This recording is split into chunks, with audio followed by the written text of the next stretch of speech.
Hello बच्चों, आज हम आपके लिए लेकर आए हैं क्लास 12 सीबीएसई की केमिस्ट्री का फर्स्ट चैप्टर सॉल्यूशन, जिसमें कि हमारा टॉपिक रहेगा आज का सोल्यूबिलिटी। तो सबसे पहले समझते हैं सोल्यूबिलिटी क्या होती है। सोल्यूबिलिटी होती है the amount of solute in grams which can be dissolve in 100 gram of solvent at a given temperature to form the saturated solution at that temperature. यानी किसी एक निश्चित टेम्परेचर पर सॉल्वेंट के 100 ग्राम में सैचुरेटेड सॉल्यूशन बनाने के लिए जितना अमाउंट ऑफ सोल्यूट ग्राम्स में डिसॉल्व होगा वो उस सॉल्वेंट की सोल्यूबिलिटी कहलाएगी। तो इसके लिए फैक्टर्स होते हैं, फैक्टर्स इफेक्टिव सोल्यूबिलिटी। किस किस चीज पर फैक्टर डिपेंड करते हैं सोल्यूबिलिटी के। तो सबसे पहले आता है nature of solute and solvent, दूसरा होता है टेम्परेचर और तीसरा होता है प्रेशर। तो सबसे पहले nature of solute and solvent के बारे में पढ़ते हैं। ये बात आपको याद रखनी शॉर्टकट के लिए कि लाइक डिसॉल्व लाइक, यानी जैसा होगा सॉल्वेंट ऐसे ही सोल्यूट को डिसॉल्व कर पाएगा। जैसे कि अगर पोलर सोल्यूट होगा तो पोलर सॉल्वेंट में ही वो डिसॉल्व होगा।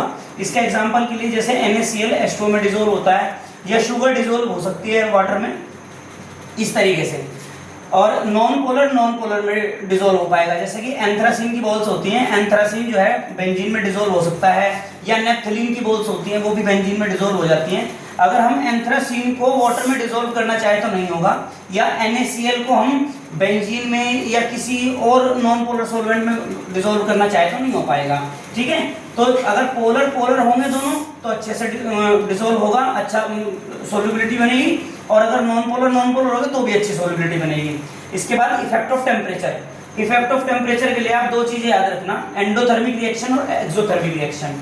तो सोल्यूबिलिटी अगर बढ़ रही है with increasing temperature, that means कि वो एंडोथर्मिक रिएक्शन है जिसमें हम हीट प्रोवाइड करते हैं। जितनी ज़्यादा हीट प्रोवाइड कराएंगे उतनी ज़्यादा सोल्यूबिलिटी उसकी बढ़ जाएगी।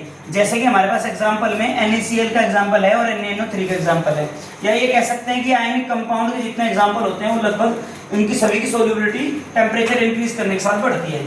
और सोल्यूबिलिटी अगर घट रही है with increase in temperature, that means वो इस तरीके के सॉल्वेंट हैं या इस तरीके के कंपाउंड्स हैं जैसे कि सीरियम सल्फेट या लिथियम कार्बोनेट, यानी वो ऐसे रिएक्शन से बने हैं जिसमें कि हीट इवॉल्व होती है, बाहर निकलती है, यानी एक्सोथर्मिक रिएक्शन है। ठीक है, इसके बाद प्रेशर का तो वैसे कोई सिग्निफिकेंट नहीं होता सोल्यूबिलिटी के ऊपर, चाहे उसे इंक्रीज कीजिए चाहे डिक्रीज कीजिए प्रेशर को, क्योंकि सॉलिड्स और लिक्विड्स हाईली इनकम्प्रेसिबल होते हैं। हम ये जानते हैं कि सॉलिड और लिक्विड के मुकाबले गैस ज़्यादा कंप्रेसिबल होती हैं, इसीलिए सॉलिड में चाहे लिक्विड और सॉलिड जो है वो हाईली इनकम्प्रेसिबल होते हैं, इसलिए सोल्यूबिलिटी पर प्रेशर का कोई प्रभाव नहीं पड़ता। I hope you like the video. तो लाइक कीजिए, शेयर कीजिए, सब्सक्राइब कीजिए यदि आपको ये समझ में आया।